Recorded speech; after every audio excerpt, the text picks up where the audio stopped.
বাসর ভিতরে কালি ঘুরে রে দংশিতে না পারে কালি বেহুলার পথে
Hola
আমারও প্রার্থনা তবে করুণ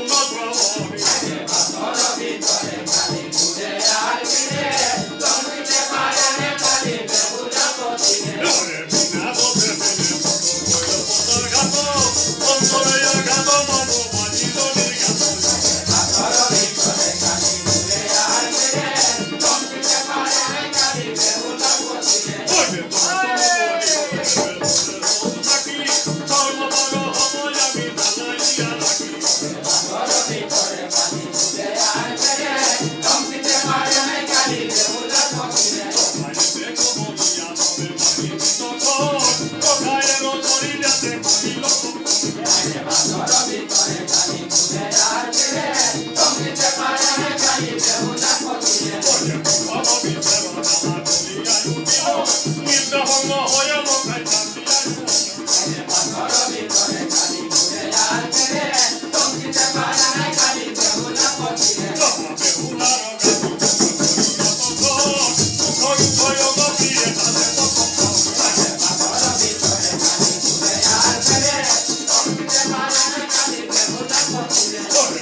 তার জন্যই বলে রাখে হরি মারে কে, মারে হরি রাখে কে।